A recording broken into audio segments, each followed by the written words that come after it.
Kevin and Jess were in the cab on their way to a party when Jess asks, "Okay, where's this stupid thing?" It's a party, Jess. You know, like fun and stuff. You should try it. Whatever. That didn't answer my question. Where is it? The cemetery. You know, the one off Old Hollow Road. What? Are you friggin' kidding me? A costume party in a cemetery? Yeah, it's cool. The cemetery allows it every Halloween. Maybe you'll like it. I think it sounds fun. You would, Jess replied. What's that supposed to mean? Just, it's childish. A bunch of adults walking around a cemetery? Isn't that disrespectful? Jess, it's one night. It's not like we'll be waking anyone up. Unless we're lucky. Ooh. God, shut up, Jess whispered under her breath. The cab pulled up to the cemetery and the driver bent over into the passenger seat to look up the slight hill. There were colored lights twirling around, music thumping off in the distance. Are you sure about this? Yes. Thanks for the ride. Kevin yelled as he jumped out of the cab. No. Stay here for 5.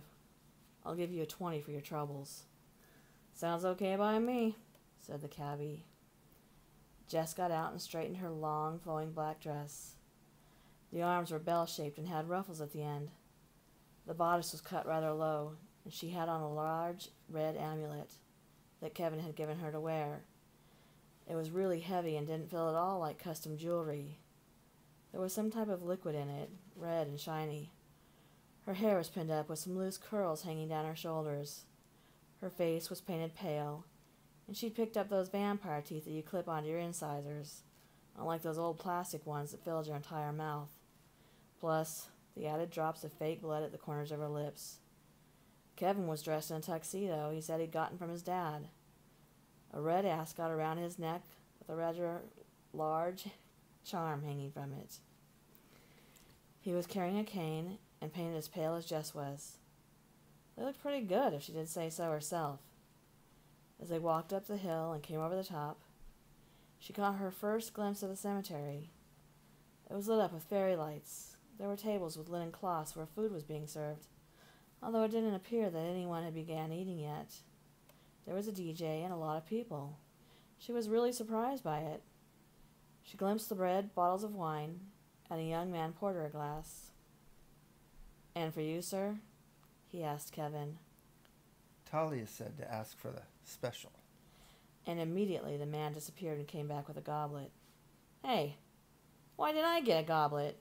she joked. And the young man curtly told her that they are only for the gentlemen, ma'am. "Hey, dude, I'm not a ma'am yet.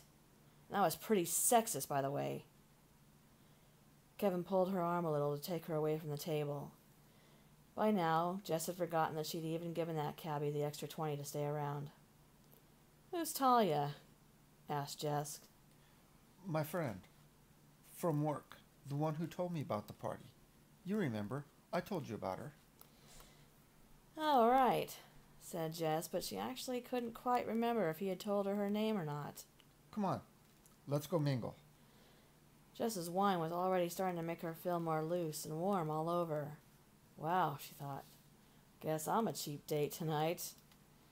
As she looked around, she noticed that several of the guests were looking at her, but in a way that was beginning to make her feel uncomfortable. "Hey, do you know any more of these people?" she asked Kevin. Well, yeah. Over there's Prescott. And he waved, and a man waved back. And there's Julie. She waved as he pointed her out, but no one made an effort to come over or to start a conversation. A waiter walked by, and she grabbed another glass of wine after gulping the rest of her first one down. "Kevin, my darling," said a woman who swept in between Jess and Kevin.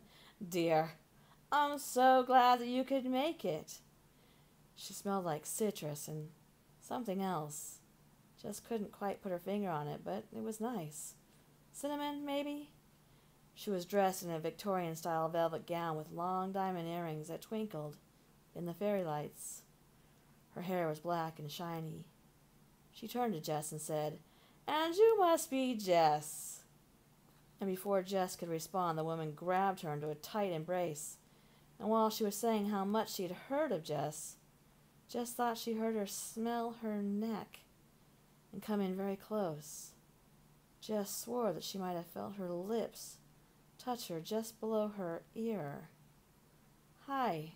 Yes. I'm assuming that you're Talia?" "Yes, dear. Kevin didn't tell me just how beautiful you are, dear. Kevin, she's quite the catch, my love. Bravo!" And with that, the crowd turned to look at the three of them. Most of the guests were wearing masquerade ball masks. All were wearing expensive jewelry and clothing. Jess was uncomfortable and grabbed her third glass of wine. My, this is a thirsty one," she said to the crowd, and they laughed. Jess's head was swooning by now. Kevin came to her side and propped her up. I think you've had too much to drink, he whispered. "Don't tell me how much I can have to drink," Jess snapped, then realized that she was still being stared at. No, dear. Let the sweet thing have a good time." And Kevin stepped away a bit. He seemed to defer to this woman that Jess was pretty sure she'd never heard of before. Talia walked up to Jess, and everyone took a couple of steps towards them. "Listen up, my friends. This is Jess, and Kevin has brought her to our little party tonight. Isn't she just lovely?" "Yes, and very much so," came the replies.